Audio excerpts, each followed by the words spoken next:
Assalamualaikum warahmatullahi wabarakatuh. Nama saya Riza Maidista Rusnawati, NIM 2056. Hari ini kelompok saya akan membahas tentang teori perkembangan anak. Dan saat ini saya akan membahas tentang teori behavioristik. Teori belajar behavioristik adalah teori pembelajaran yang mengamati dan pelajari perubahan tingkah laku seseorang sebagai hasil dari pengalaman di masa lalu. Teori ini menekankan bahwa tingkah laku yang ditunjukkan seseorang merupakan akibat dari interaksi antara stimulus dan respon.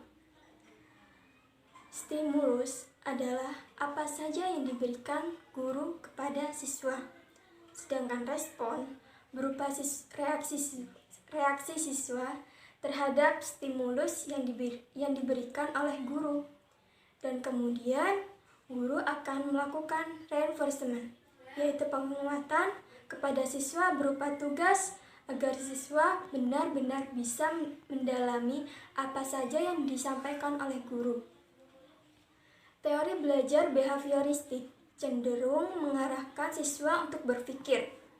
Pandangan teori ini yaitu membawa siswa untuk mencapai target, sehingga menjadikan siswa tidak bebas berkreasi dan berimajinasi.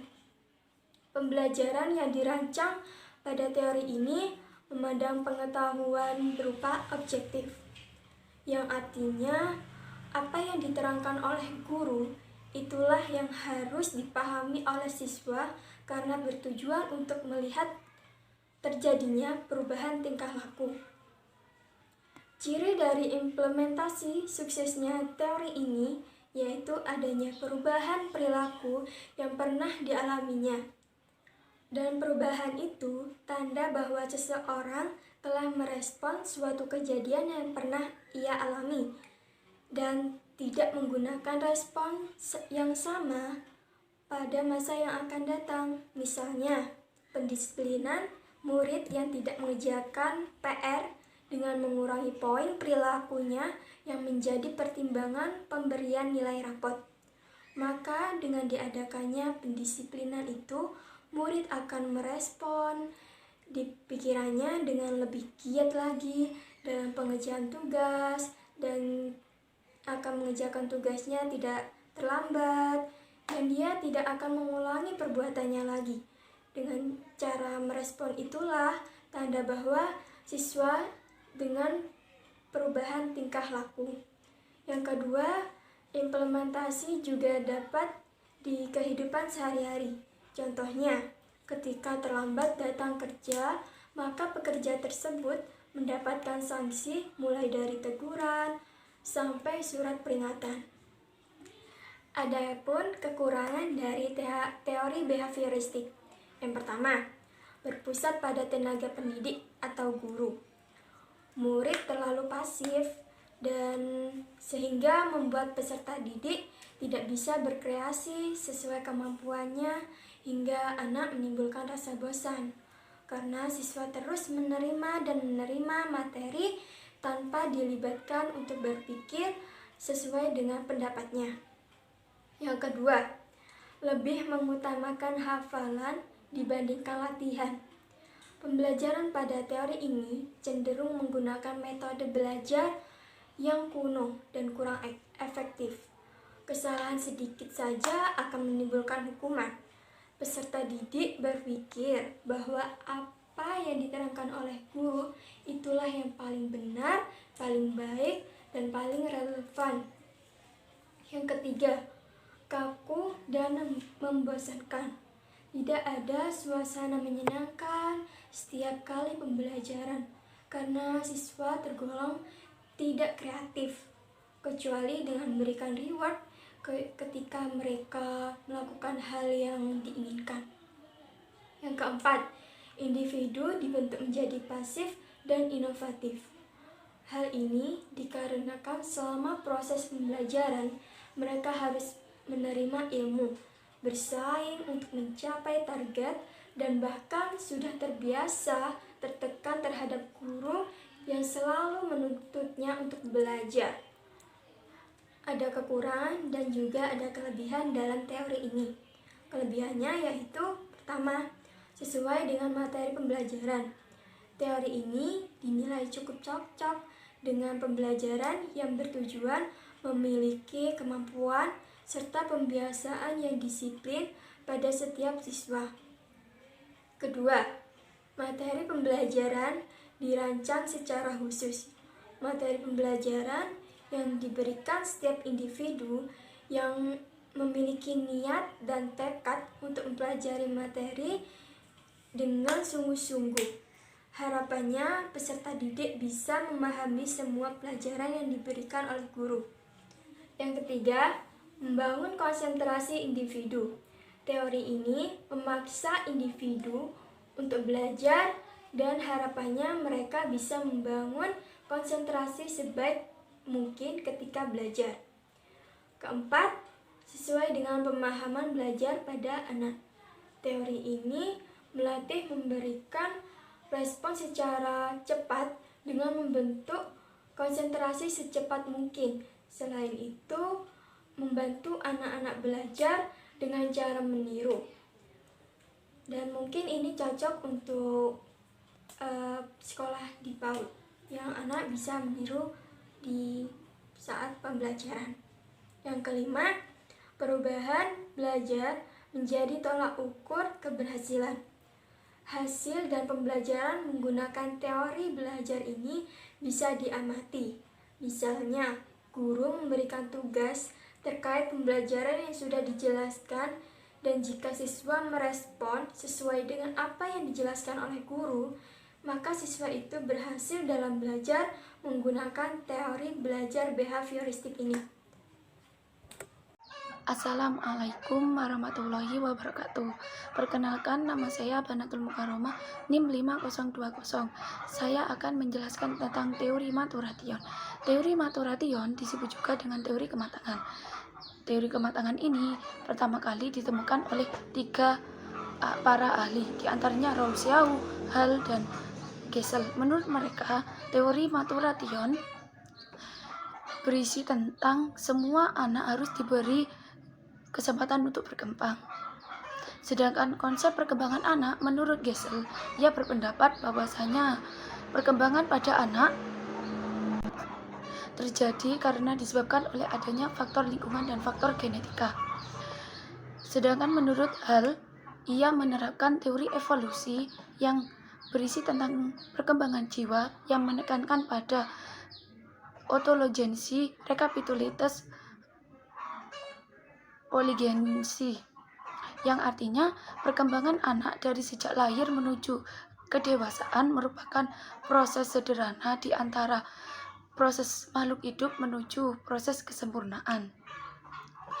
Menurut Rousseau, ia berpendapat bahwasanya perkembangan anak terjadi karena keadaan alam atau back nature, sehingga seorang anak memiliki kebebasan untuk membentuk karakteristik masing-masing sesuai dengan keadaan alam yang ada di sekitarnya.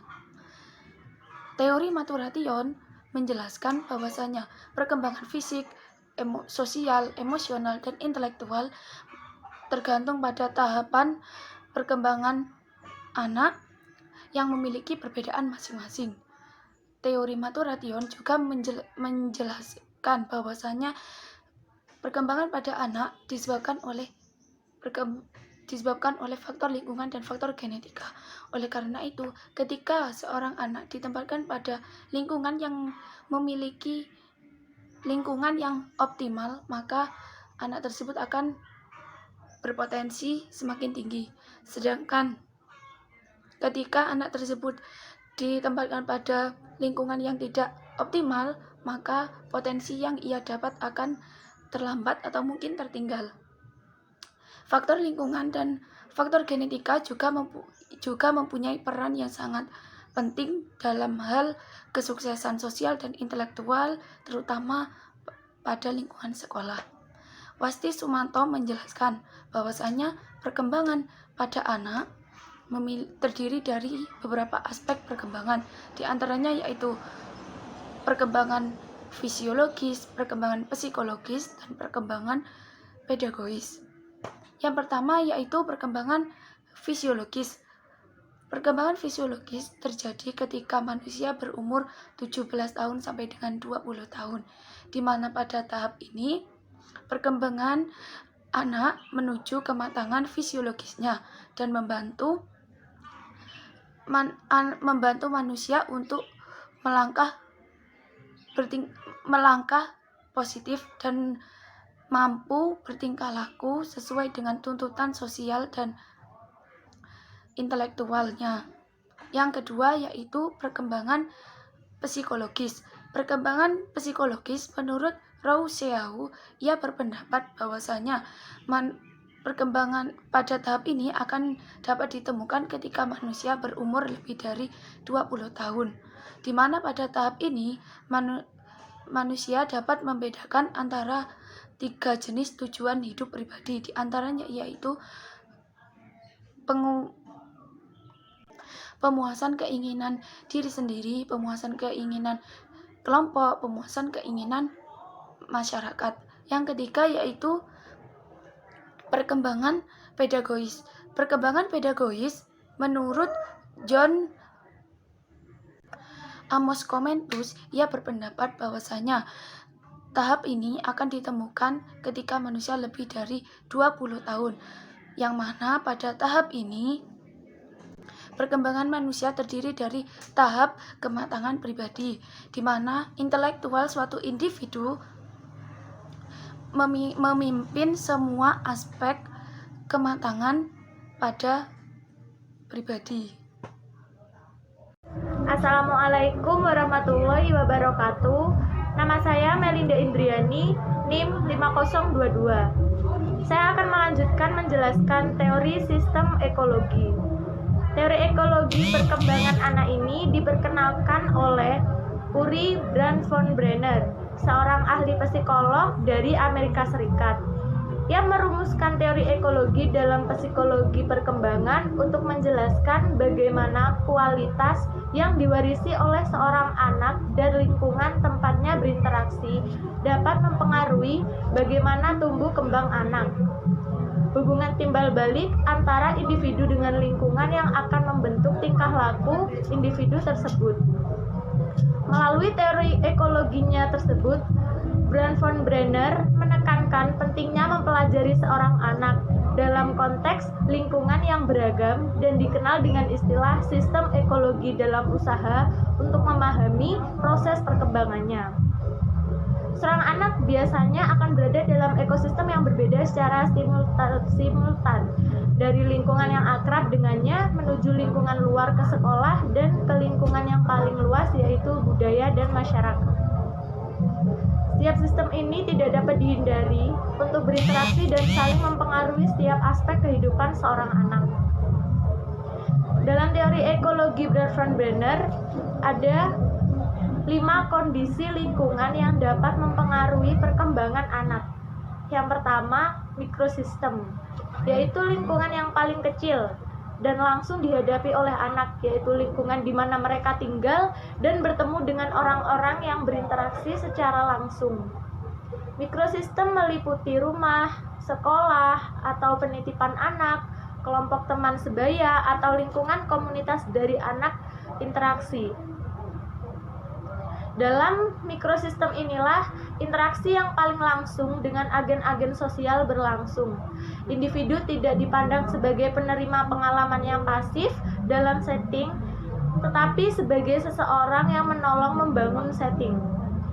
Brand von Brenner menunjukkan bahwa kebanyakan penelitian tentang dampak-dampak sosiokultural berfokus pada mikrosistem.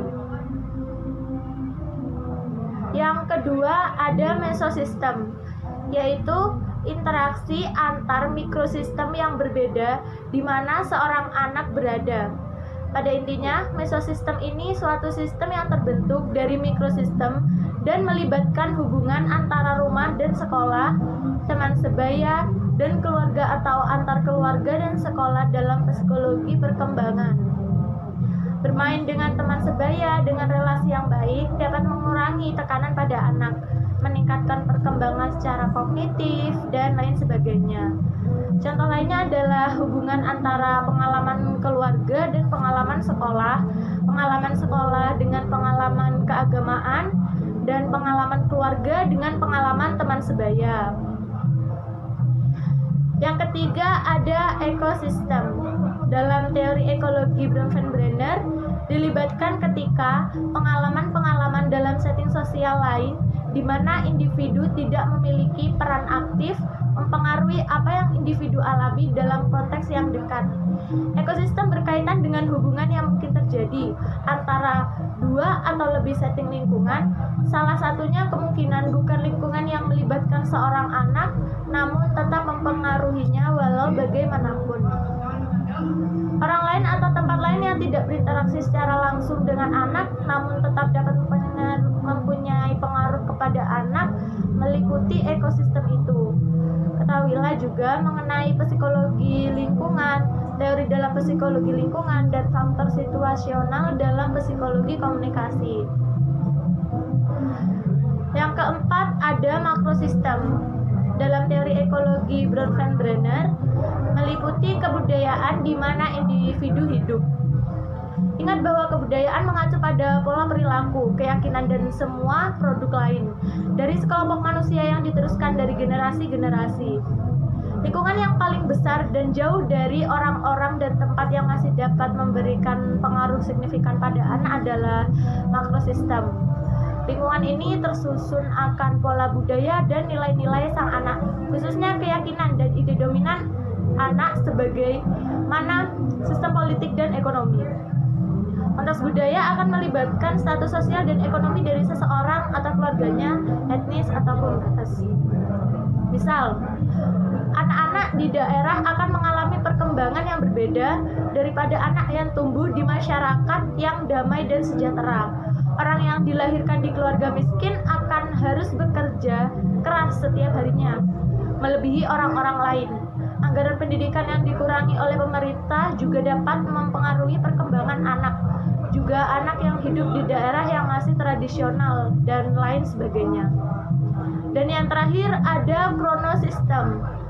Dalam teori ekologi Bronfenbrenner, meliputi pemulaan peristiwa-peristiwa lingkungan dan transisi sepanjang rangkaian kehidupan dan keadaan sosiohistoris.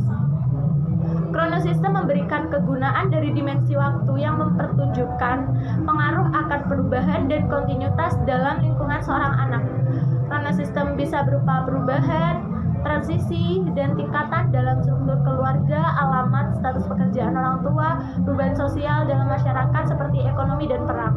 Mungkin juga melibatkan konteks sosial budaya yang dapat mempengaruhi seseorang. Contoh lainnya adalah perceraian sebagai perubahan hidup yang besar, mungkin akan mempengaruhi hubungan dari pasangan tersebut, tapi juga perilaku anak-anak mereka. Menurut penelitian secara umum, anak-anak mendapat pengaruh secara negatif pada tahun pertama setelah perceraian. Contoh lainnya juga penggunaan teknologi tinggi oleh anak untuk bermain game, menjelajah internet, dan lain sebagainya. Teori kecerdasan majemuk dari Howard Gardner. Kecerdasan majemuk merupakan teori yang dikemukakan oleh Howard Gardner, seorang pakar pendidikan dan psikologi berkebangsaan Amerika. Menurut Gardner, dalam bukunya yang berjudul Frames of Mind, Teori Multiple Intelligence tahun 1983 mendefinisikan kecerdasan sebagai kemampuan untuk memecahkan suatu masalah, menciptakan suatu produk yang bernilai suatu budaya.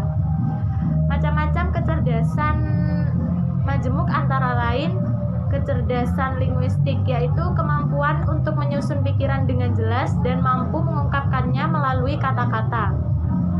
Kecerdasan linguistik merupakan kecerdasan yang memiliki kepekaan terhadap kebermaknaan bahasa, meliputi tata bahasa, struktur kalimat, bunyi, fungsi, dan permainan bahasa. Kemudian ada kecerdasan matematis logis, yaitu kemampuan untuk menangani bilangan dan menyelesaikan soal-soal hitungan, menyukai, mampu menginterpretasikan tabel, grafik atau diagram, senang dengan permainan yang melibatkan strategi, suka beranalisa atau bernalar, serta pola pemikiran logis dan ilmiah. Selanjutnya ada kecerdasan visual, yaitu kemampuan melihat suatu objek dengan detail. Ada kecerdasan musikal, adalah kemampuan untuk mengembangkan, mengekspresikan musik, irama, nada, ataupun suara. Kemudian ada kecerdasan kinestik, adalah kemampuan menggabungkan gerakan fisik dan pikiran sehingga menghasilkan gerakan yang sempurna. Selanjutnya ada kecerdasan interpersonal, merupakan kemampuan untuk mengerti dan memahami orang lain. Ada kecerdasan intrapersonal, yaitu kemampuan yang berkaitan dengan pengetahuan akan diri sendiri dan bertanggung jawab atas kehidupannya sendiri. Kemudian ada kecerdasan naturalis, yaitu kemampuan untuk mengerti alam lingkungan dengan baik, kemampuan untuk memahami dan menikmati alam, dan mengenali berbagai jenis flora dan fauna dan fenomena alam lainnya. Dan yang terakhir ada kecerdasan spiritual, yaitu kemampuan untuk merasakan keberagaman maupun macam-macam seseorang. Kecerdasan majemuk itu terbentuk karena beberapa faktor. Yang pertama ada hereditas atau keturunan, ada lingkungan, yaitu faktor yang sangat berpengaruh untuk menghasilkan kemampuan fungsionalitas organ kecerdasan pada anak, dan ada faktor nutrisi, faktor yang mendukung kecerdasan anak. Teori Gardner ini sekaligus mengajak pendidik dan orang tua untuk lebih memperhatikan anak sesuai keunggulan unik masing-masing. Tidak ada lagi anak yang bodoh, sebab yang lemah di satu atau dua jenis kecerdasan mungkin sangat istimewa pada jenis-jenis kecerdasan yang lain. Itulah penjelasan materi dari kelompok kami. Mohon maaf apabila ada kesalahan dan terima kasih.